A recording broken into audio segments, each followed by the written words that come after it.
conservative, constitutional.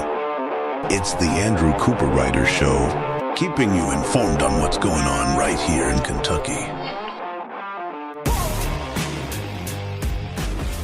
Today on the Andrew Cooperrider Show, we'll be going over how elections do have consequences, and we'll be exploring what some of those consequences are for the two most liberal cities in the state, as both are becoming increasingly unlivable, and at the same time, they're in a run-and-gun battle, a competition with one another for who can have the most ridiculous policies and politicians with some of the most ridiculous accomplishments, things they say they're doing really well in the state. I am, of course, talking about Lexington and Louisville. We have a newer pack on the conservative side of Republican politics that is making a splash with some creative, interesting, and fantastic ads, in my opinion. And we'll focus in on one of those ads as we dig into the age-old question, is going negative in a campaign wrong? I'll give you a hint. The answer is no, but we'll go into that even farther here today on the Andrew Cooperrider Show. But first, I wanted to tell you about an event. I don't officially yet have the exact place. I do have a start time and a general area for this Saturday. So this Saturday, and I talk about this all the time on the show. We got to get active. We got to start showing up and supporting those who we like and going out against those who we dislike. And you don't have to like every politician I like, but I'll tell you this much. I am more than just a person who talks the talk. I do walk the walk, and this Saturday, I will be out in Bardstown knocking doors for Candy Massaroni, the current sitting representative in the 50th House District in Nelson County. That's mainly that's like Bardstown, basically. In Bardstown, hitting some doors, encouraging people to keep Candy Massaroni in. She's running up against an Andy Stone, who, in my opinion, is nothing but a liberal. And I've kind of covered that at length here, but I encourage you to do your own research. And I wanted to invite you all out to come out this upcoming Saturday. We'll meet in Bardstown right around about 9:30. I'll provide some coffee and donuts or something, and then we'll get together and we'll go out and we'll hit some doors. We'll hit some doors for Candy Massaroni and help her win re-election. But you don't have to like her. I like her. I'm on the show. You'll tune in to hear my opinion. So maybe you don't like her, but maybe you like a different politician, maybe a local politician, or maybe you like even Andy Stone for some reason because you're a Democrat and you hate listening to this. But regardless, no matter which politicians you like or support, I do want to encourage you that this weekend, do something for them. We're coming up on the primary time. Go out, knock some doors for them, make some phone calls, send some text messages to your friends. Do something. Get off your butts. Get out there and make a difference. Make your voice heard and make sure that those who don't listen to you do pay a price for not doing so. Because remember, during lawmaking time, during legislative session is when they hurt us, but during election time is when we hurt them. And if you're not out there hurting them now, they're going to hurt you even more coming around to next legislative session. So, but speaking of people that have primaries, it being primary season, I did, before I dig into my other stories, want to give you an update on our old friend, Lexington City Councilwoman, Tanya Fogle. Now, you all may remember Tanya Fogle, as we covered her at length during an episode last week. Tanya Fogle was the councilwoman in Lexington that got into a dust-up at a AT&T store in Lexington, Kentucky, caused such a scene, such an issue that it led to her being arrested for trespassing, menacing, and resisting arrest. We went through that video together. We listened to what she had to say, what the officer was doing. Very calm, polite officer, and a city councilwoman that attempted to throw around the fact she's a city councilwoman, she's a black woman, basically tried to pull every single privilege card she could think of to get out of being held to the same standard as everyone else. And to a large degree, she wasn't even held to the same standard, but she continued to behave in such a way that was ridiculous. It led to her arrest, and her charges were dropped. Now, she did have to agree that the police had a reason to arrest her, and she couldn't disagree with that side of things, but her charges were dropped. And after the charges were dropped, we heard her say that she needs to exhibit God's forgiveness and forgive the officers for arresting her. Now, anybody who saw that video knows she absolutely acted completely out of line, acted completely ridiculous. Well, I have an update for you because now we have Tanya Fogle coming out and claiming that the videos we watch, the multiple angles, multiple different officer body cam videos that the Lexington Police Department has released were not accurate. She came out and she said that, and I'm quoting, I know that the police have videos, but I have videos too, and mine aren't lining up with theirs. So she is alleging, now she hasn't sued the police for this. Remember, when the police released the videos right after the case got dismissed, she claimed it was just them trying to basically convict her in the court of public opinion, that the case had already gotten dismissed through the courts, that they had decided she wasn't guilty of something, and so them releasing that as somehow a miscarriage of justice, despite the fact that, of course, they had many press requests and FOIA requests, Freedom of Information requests, going and open records requests filed to them from media sources asking for that body cam footage, as you would expect. And the minute the case became dismissed, there was absolutely no reason for the police to not release the footage. So they went ahead and did so. They released the footage, and they had so many people asking for it that they went ahead and just posted on YouTube, so all the people who were asking for it could access it. And she knows that her behavior as depicted on the videos is 100% absolutely awful and bad behavior. We know that in her words, she had said, even before the video was released, that she goes off in stores all the time. That was her words. So she's already admitting that she had gone off, quote unquote, in the store.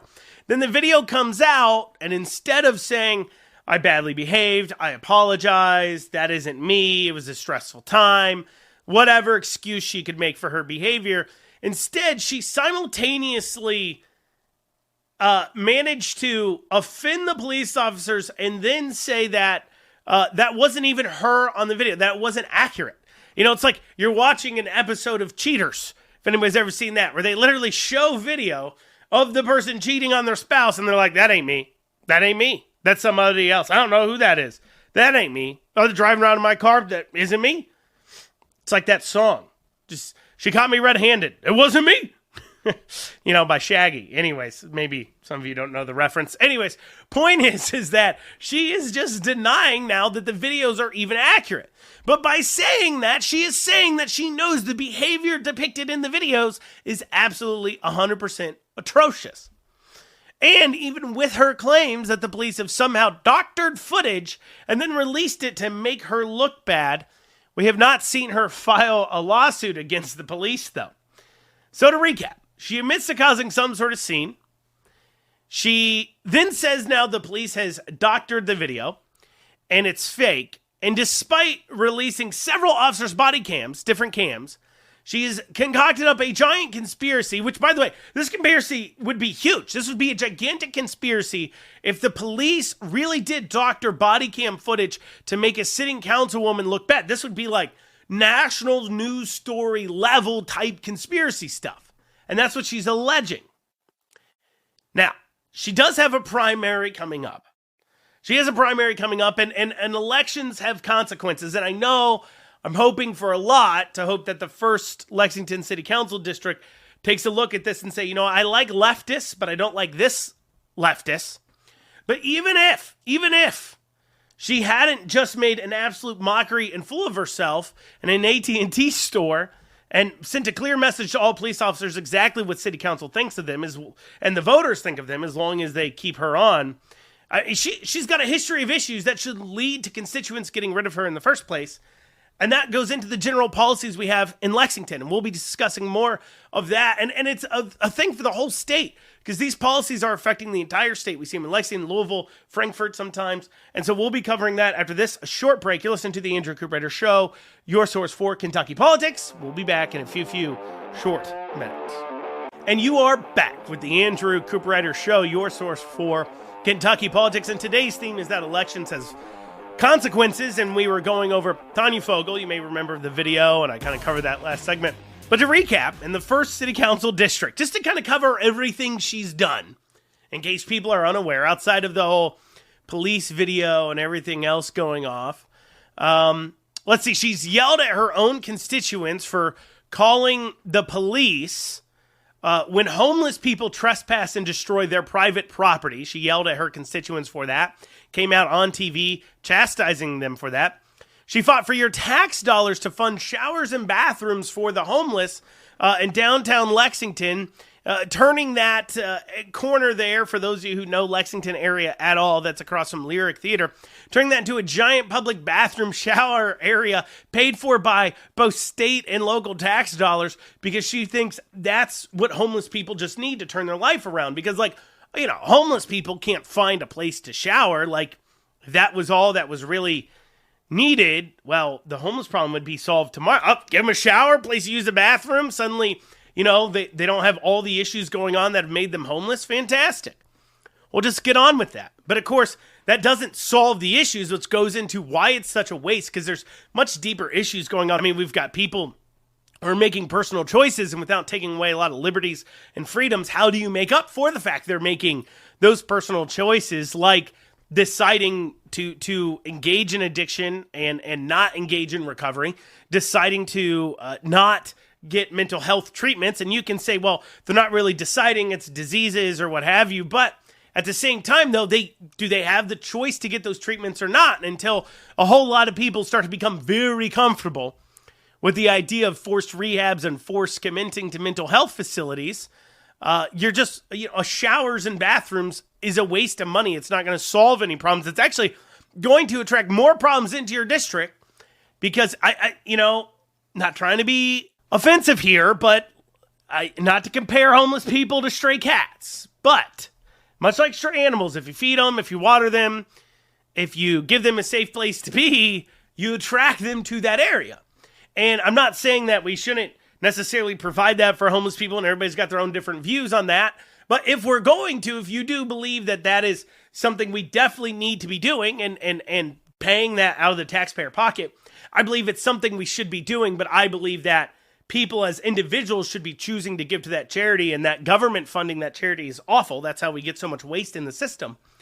But if that is a charity you've chosen to fund, then we should be smart about where we want that to be. You know, homeless shelters should be in areas where we can ideally control them away from the temptations of drugs and other issues, you know, in areas that have plenty of employment opportunities, in areas where you do have housing available. Like, choosing where do you want to set up your you know, like your moth to a flame, your light, your shining beacon for homeless come here, is, I think, important. And just throwing it up on any street corner, showers and bathrooms, to attract homeless to an area, I think that's not a super good decision.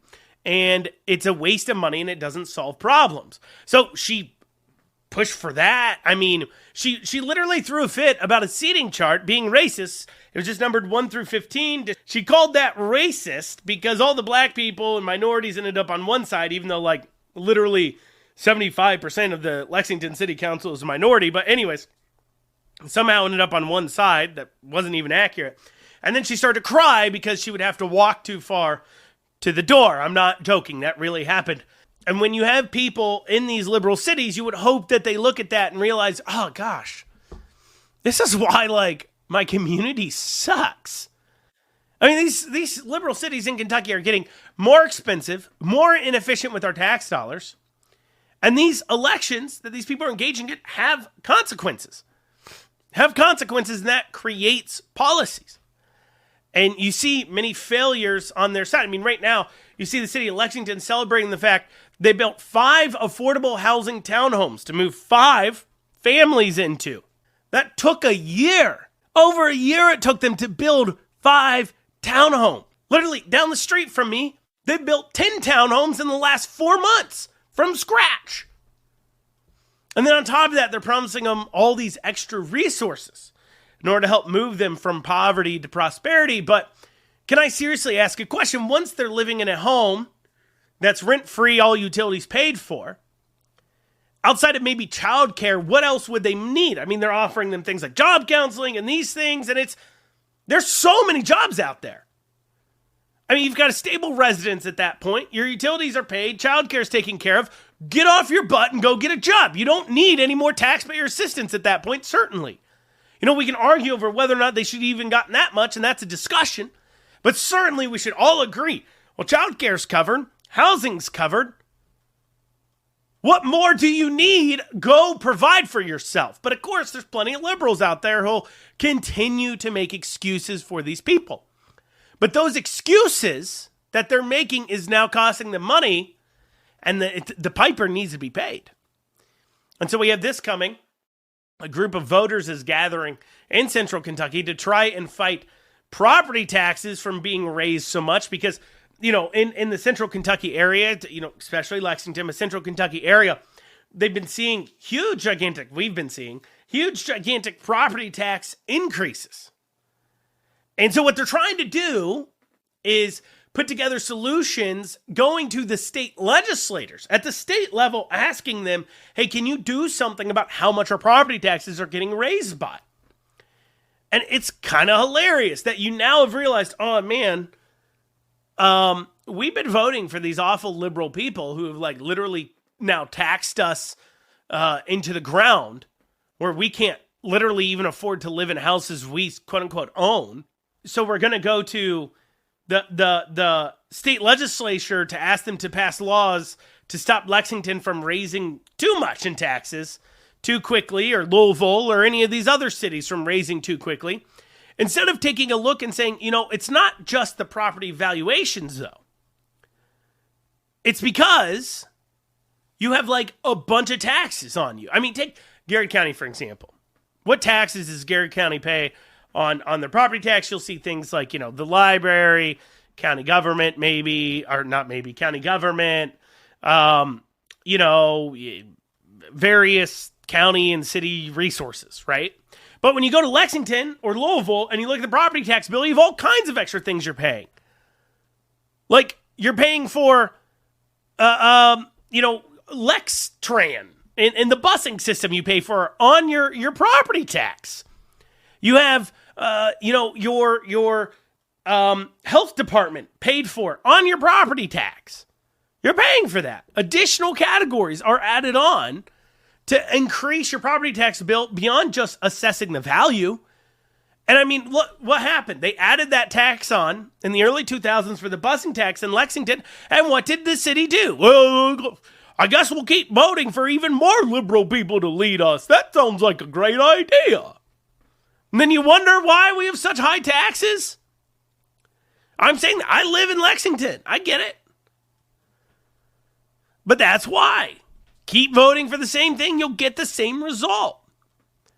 And that piper is now being paid too. Not now, it's been being paid, but it's coming even more to the forefront of just how dysfunctional and absolute tire fire Jefferson County Public Schools, Louisville public school system is, with a few stories we've been seeing this week. Now, you may remember, over the last year, transportation has been a big angst. It's been something that Jefferson County Public Schools, Louisville Public Schools just hasn't been able to get down. They haven't been able to conquer that really difficult problem of getting kids to school. I mean, you want to ask them to teach kids, how to do math and read, but meanwhile, Louisville's still trying to figure out, how do you get kids to school in the first place? You'd think they would have figured it out by now, but you'd be wrong in your thinking.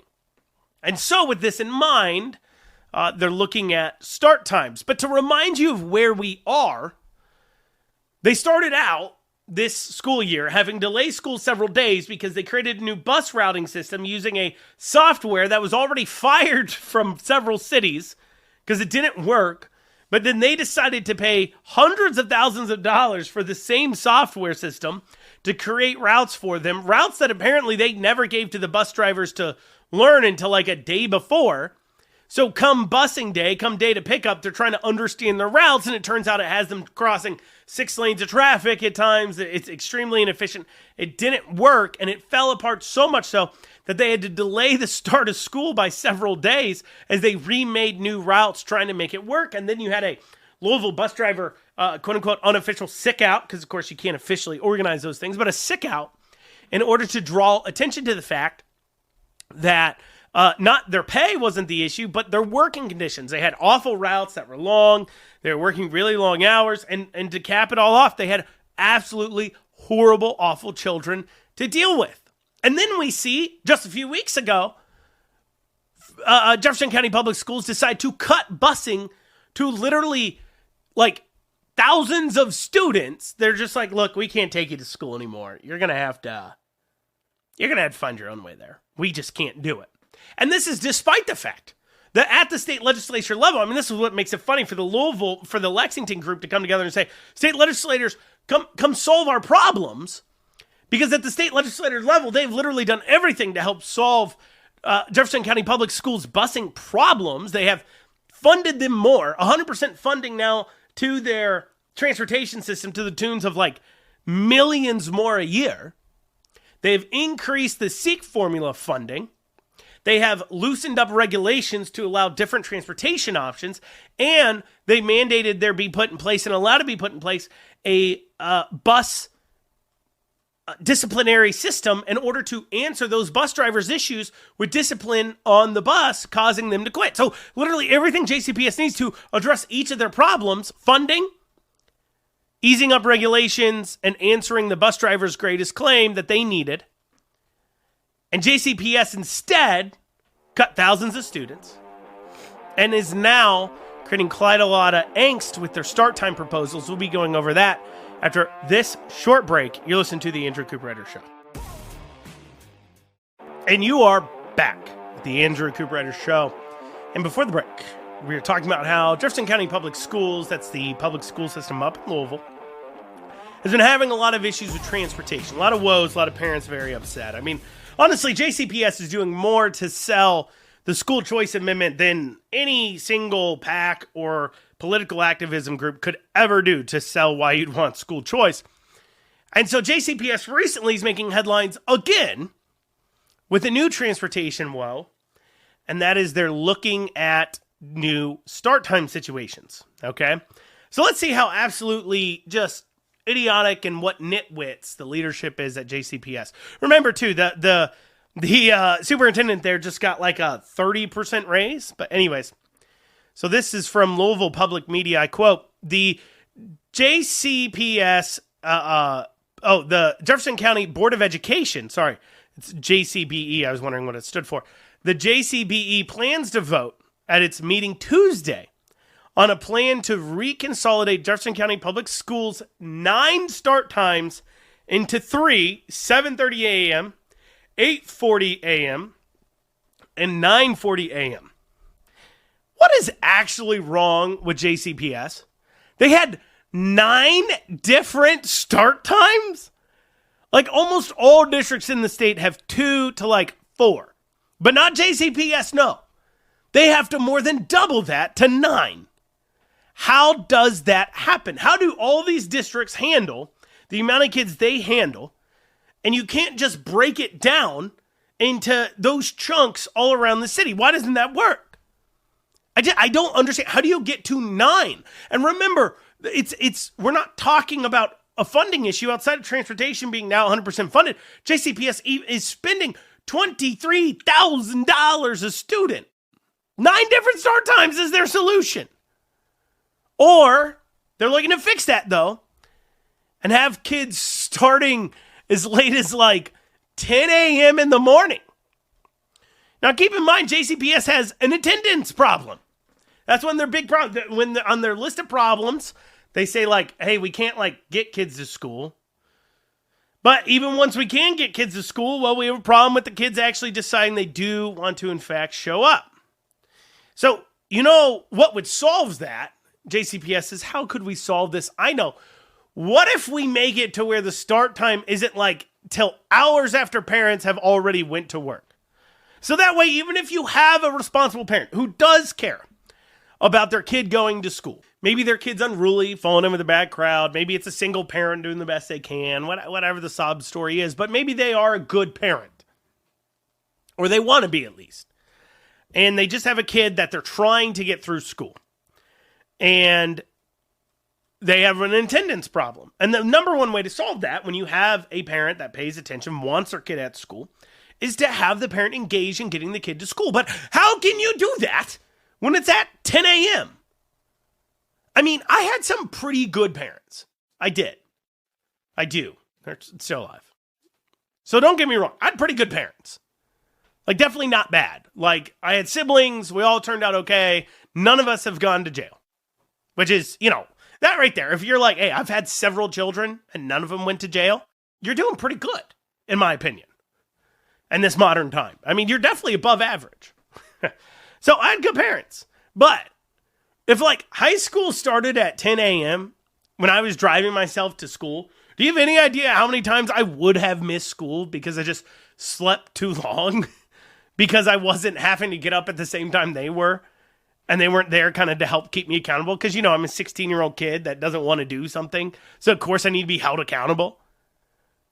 Like, we do have to have a chance for parents to engage and have success here. And you may think 10 a.m.-ish start times are no big deal, but it's kind of not.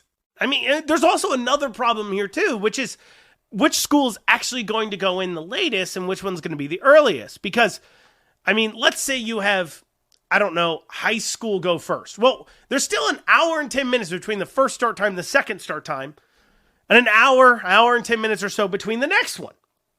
So if high school goes first, let's say, and then it works down middle to elementary, well, what parent is going to be able to get their kid on the bus here for, I mean, no parent would be able to start school till like 10 a.m., period, because they got to get their kid on the bus and then drive to work. And they can't get their kid on the bus till like 9:20 now. So that doesn't work. But if you're like, oh, well, maybe the high school kids will handle it. Well, then that means now the high school kids are also the last ones to get out. And there's a lot of families where they have a kid in high school that is there to take care of the middle school siblings, the elementary school siblings, until the parents get home from work. That's what the high school kid does. He takes care of his kids. Not his kids, his siblings or her siblings. They take care of them. And that is something big families especially do. But how can you do that when you have literally a over 2 hour difference between when the elementary kids are getting out and the high school's getting out? And this really shouldn't be that hard. Like, how do they do this in literally every single district where it's efficient and it works and it's not as expensive as it is at JCPS? I mean, what they do is they have their elementary schools out there, but then they normally put their middle schools and their high schools together and they share district lines so you can literally bus all your middle school and high school kids at the same time, and it helps you condense down and save on the routes. Get more efficient routes because you're able to have high school and middle school together. That's how small districts do it. So why doesn't Louisville just do that on a bigger scale? Because, you just put the middle school and the high schools together, have them share district lines. Well, because, of course, you've dumb leaders that have to make everything more complicated. And his obviousness of how much more complicated they have to make everything that they do at JCPS. Just everything. We have this story about their latest ploy to go ahead and bring in some new talent to the school district. We have this here from WDRB. Take a listen. Lexington County Public Schools is going overseas in hopes of finding new teachers. JCPS says starting tomorrow, Human Resources staff will spend a week in Puerto Rico to recruit teachers. Because Puerto Rico is a United States territory, it is easier for Puerto Rican residents to meet the requirements for becoming a certified teacher in Kentucky. The last time the district did this in 2017, 20 teachers ended up relocating to Louisville to fill JCPS positions. JCPS says there are currently more than 300 open positions across the district, with special education and math being the hardest to fill. Let me get this straight. You have 300 positions to fill. And the response to this is to send your HR staff, several members of your hiring staff, for a week on a quote-unquote work trip. Sounds a lot like a vacation, but a work trip to hire, 20 Puerto Ricans to teach special ed kids? Yeah, nothing says educational success like going to a Caribbean island whose dominant language is Spanish and to get them to come be teachers in Kentucky to teach kids who now you're dealing with a learning disability and also a language barrier. What will these HR people be doing in Puerto Rico that a job ad couldn't do down there? Like, are they doing that a targeted Facebook ad or something couldn't do? Or that you just hire a recruiter and it's probably cheaper than sending your entire HR department to Puerto Rico. But instead, we got to send Cindy from HR so she can work on her tan and sip mojitos while telling a local about how great it would be to teach math in Louisville, Kentucky at a school district that has 9 different school start times. And I don't get why people keep voting for these individuals. And listen to that story from WDRB. They make it sound like this is the greatest idea ever. There is no skepticism in that guy's voice at all. He's not like, you're sending the HR department to Puerto Rico to recruit teachers? That's kind of odd. I mean, if you want to recruit teachers, why are you going to Puerto Rico to bring them to go to, like, I don't know, like Minnesota up north where it's cold and be like, hey, want milder winters? Come to Kentucky. Like, that seems like a better ploy than be like, hey, you want to struggle with a language barrier and come to a state that's colder than the Caribbean? And oh, by the way, you have to pay income taxes because remember in Puerto Rico they don't. You do? Come on up here. I'm surprised they got 20 suckers to buy into it. Coming up after this, I'm a sucker for a good campaign ad. We'll be listening to one of those after this short break. You're listening to the Andrew Cooperrider Show, your source for Kentucky politics. And you're back in this final segment here on the Andrew Cooperrider Show. So I'm a sucker for creative political ads. I love them. You know, I've made a few at my time, and, I engage with campaigns. I make campaign ads from time to time for candidates that I like, and I'll do them for real cheap and things for them. So, I'm not really a campaign consultant, but I help out candidates I like, and I have equipment and things that generally people normally don't. And there's a few coming out of a new pack, few ads coming out of a new pack that I really like. Their ads, I like the pack too. The pack is called Conservatives for the Commonwealth Action. They have this really interesting ad running. They're running on a few different House races where it's like a game show ad. It's like, who wants to be a conservative, kind of like game show ad. It's really interesting. Let's hear the one they're running where they're running it against Kim Mosier to give you kind of some idea of what these sound like. It's time to play Is Kim Mosier a Conservative? First up, taxes. Oh, I'm sorry. Kim Mosier has voted to create 19 new taxes since being in office. Next up, protecting children. Oh, Kim Mosier voted to allow children to undergo permanently disfiguring gender transition surgeries and then called Kentuckians like you complete Neanderthals for wanting to protect children. Last try, healthcare freedom. Kim Mosier took tens of thousands of dollars from Big Pharma and then voted for vaccine mandates for children. Thanks for playing, Kim Mosier, but your record just isn't conservative.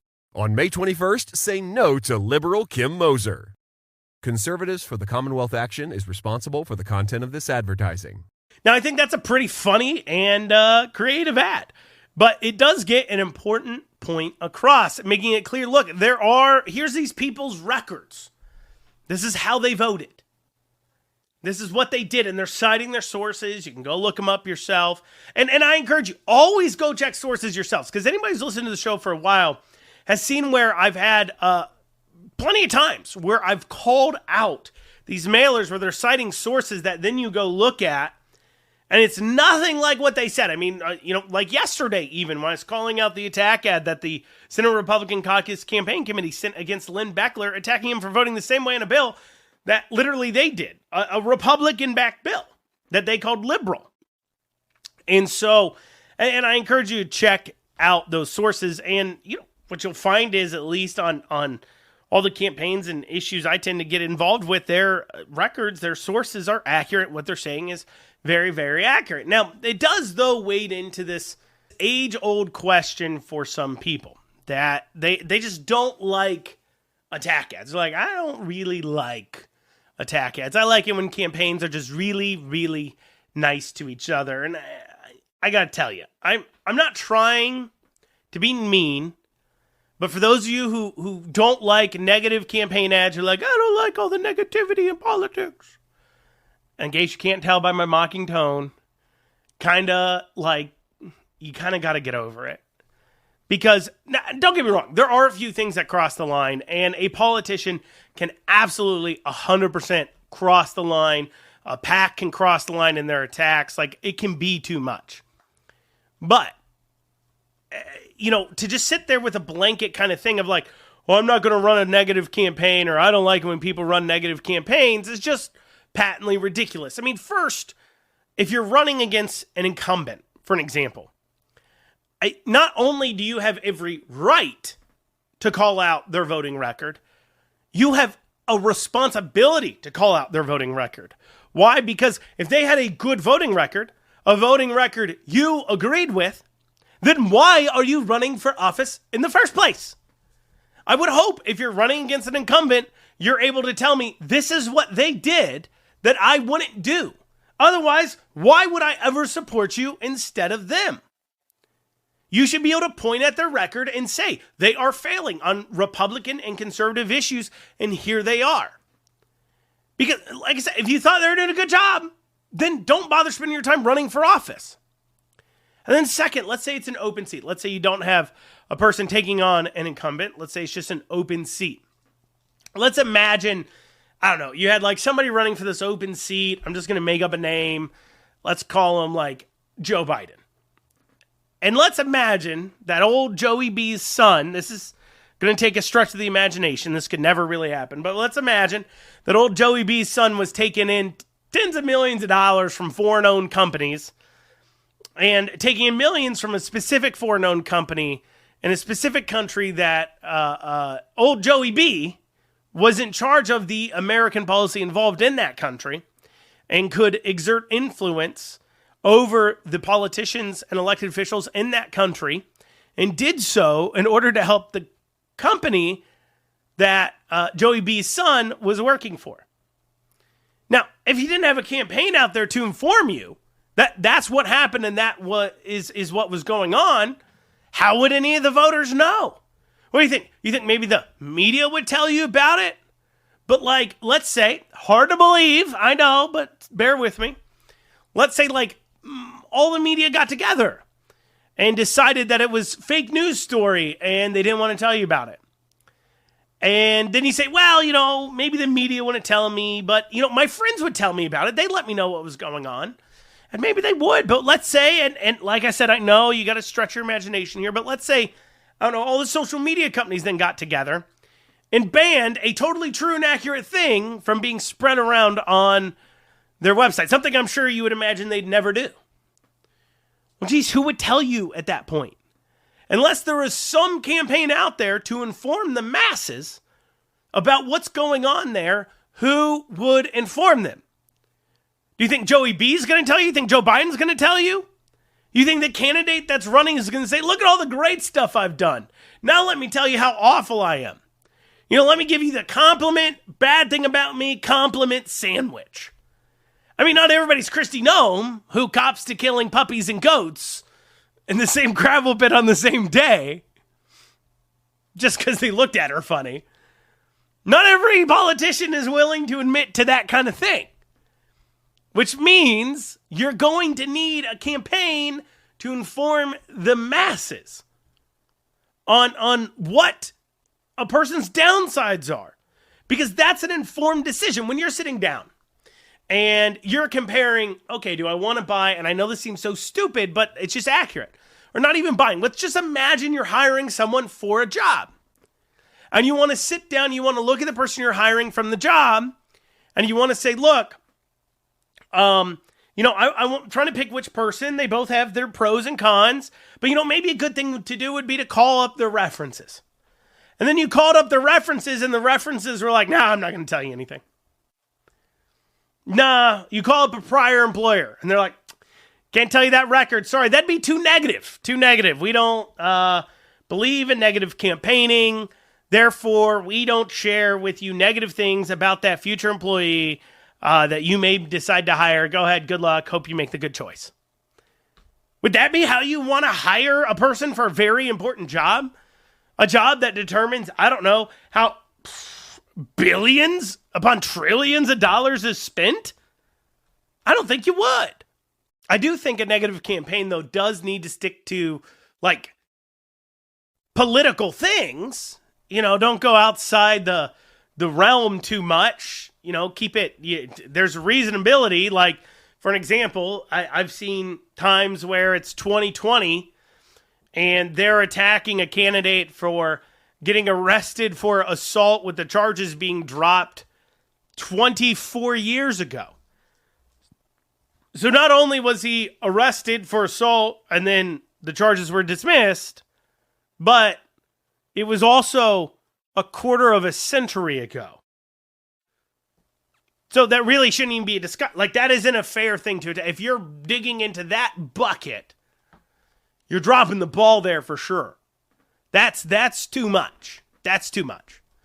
But I do think, unless we want nothing but a bunch of just incredibly uninformed voters voting, I think it is important that we accept the fact that sometimes campaigns need to tell you the negative things about the people they're running against. So you and the masses that aren't going to go on Google, aren't going to listen to this show, aren't going to go even ask anybody how they should vote, that just walk in and check mark boxes based upon a name that they feel like they recognize, can know a little bit more walking into that voting booth.